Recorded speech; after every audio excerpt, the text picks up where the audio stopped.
J'avais pas mal bu ce soir-là, et lorsque je suis sorti pour prendre ma voiture sur le parking et rentrer chez moi, la nuit était déjà bien avancée, et le bar allait fermer.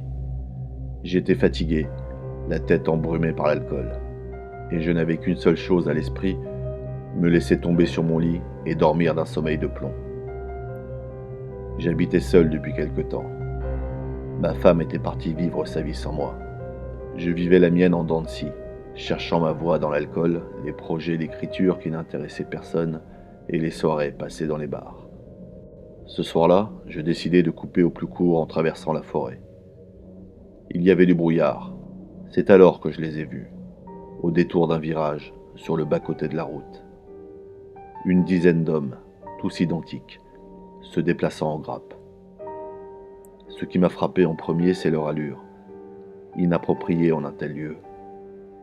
Ils étaient tous vêtus de la même manière, en costume-cravate, et portaient un attaché-caisse à la main. On aurait dit des frères jumeaux. Ils avaient l'air effrayés, et tentaient en se bousculant de rejoindre le couvert de la forêt. Au début, je n'entendais que le ronflement du moteur de la voiture, et puis j'ai commencé à percevoir des chuchotements, comme des dizaines de voix qui murmurent en même temps. J'ai pris peur, et j'ai donné un coup d'accélérateur. La voiture a fait une embardée sur la chaussée glissante, et elle est venue percuter le tronc d'un sapin. Le moteur a pris feu, et j'ai réussi à m'extraire du véhicule en rampant. À l'extérieur, les chuchotements étaient beaucoup plus forts. J'avais l'impression de les entendre de tous les côtés à la fois. Ils m'entraient dans la tête, et une fois à l'intérieur se transformaient en hurlements. Lorsque j'ai regardé autour de moi, j'ai vu ces grappes d'hommes qui me fixaient sans bouger, leur attaché-caisse à la main, le nœud de cravate bien serré autour du cou. Ils ne semblaient pas vraiment réels. Pourtant, leurs murmures devenaient de plus en plus forts, emplissaient toute la forêt, et se transformaient en un grondement sourd et animal. J'ai perdu la tête et je me suis mis à courir droit devant moi. Je ne voyais rien, je trébuchais à chaque pas, et les branches d'arbres me fouettaient le visage, et je sentais le sang couler le long de ma gorge. J'entendais des murmures derrière moi, et je me suis surpris à hurler et à courir de tous les côtés à la fois pour leur échapper, m'enfonçant un peu plus dans la forêt et dans la nuit. Les hommes essayaient de me saisir les bras et les jambes alors que je courais, mais jamais ils ne m'attrapaient vraiment. Je compris plus tard qu'ils me poussaient dans une direction précise, qu'ils me dirigeaient à travers la forêt, m'obligeant à m'y enfoncer davantage. Je finis par déboucher dans une clairière que la lune éclairait comme en plein jour. Il y avait une vieille maison posée au milieu de la clairière, décrépie, et semble-t-il abandonnée depuis des lustres. J'entendais toujours ces hurlements dans ma tête, et je me suis dirigé vers la maison en espérant qu'une fois à l'intérieur, les hurlements cesseraient enfin. Je poussai la porte et entrai dans la maison. Je ne voyais plus les hommes, mais j'entendais toujours leurs murmures qui enflaient tout autour de la clairière. Je fis quelques pas dans la maison et mes yeux s'habituèrent à l'obscurité. Je fus alors glacé d'horreur.